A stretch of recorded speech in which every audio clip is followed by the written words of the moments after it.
اعوذ باللہ من الشیطان اللعین الرجیم بسم اللہ الرحمن الرحیم قالت فاطمة علیہ السلام فجعل اللہ النہی عن شرب الخمر تنزیہا عن الرجس۔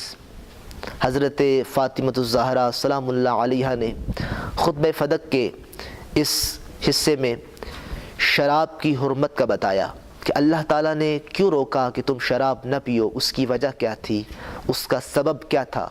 فرمایا اللہ نے شراب کو اس وجہ سے حرام قرار دیا تاکہ تم ناپاکی سے، رجس سے بچ سکو، کہ شراب کی حرمت کا سبب یہ ہے کہ تم رجس سے دور رہو، کہ جس طرح انما یرید اللہ لیذھب عنکم الرجس اہل البیت ویطہرکم تطہیرا میں اللہ نے فرمایا کہ اللہ کا ارادہ تو یہی ہے اہل بیت تم سے ہر قسم کے رجس کو دور رکھے۔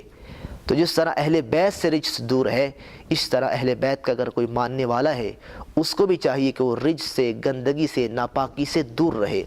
اور پھر جو شراب پیتا ہے وہ اہل بیت کے ساتھ اس کا کوئی تعلق نہیں ہوتا، کیونکہ جو شراب پی لیتا ہے وہ رجس کے ساتھ متصل ہو جاتا ہے، اور جو رجس ہو پھر وہ اہل بیت کے قریب نہیں آ سکتا۔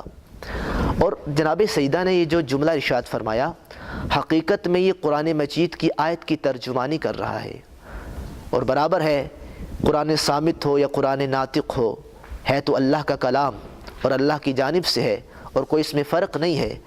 اور قرآن مجید کی جو آیت ہے کہ یا ایھا الذین آمنوا انما الخمر والمیسر والانصاب والازلام رجس من عمل الشیطان فاجتنبوہ لعلکم تفلحون۔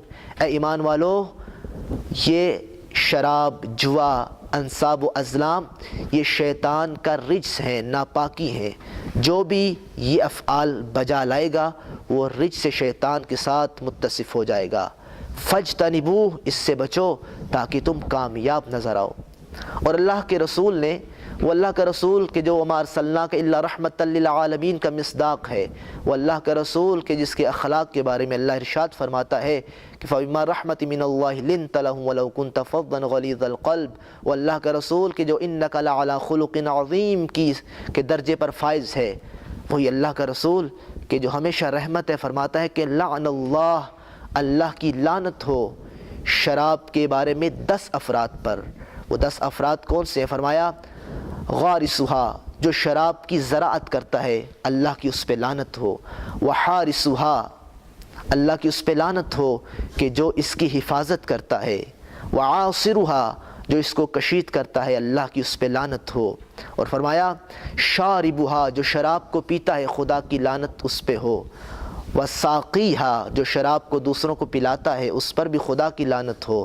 اور فرمایا کہ جو حاملھا، اس شراب کو اٹھا کے کہیں پہنچاتا ہے خدا کی اس پہ بھی لعنت ہوتی ہے۔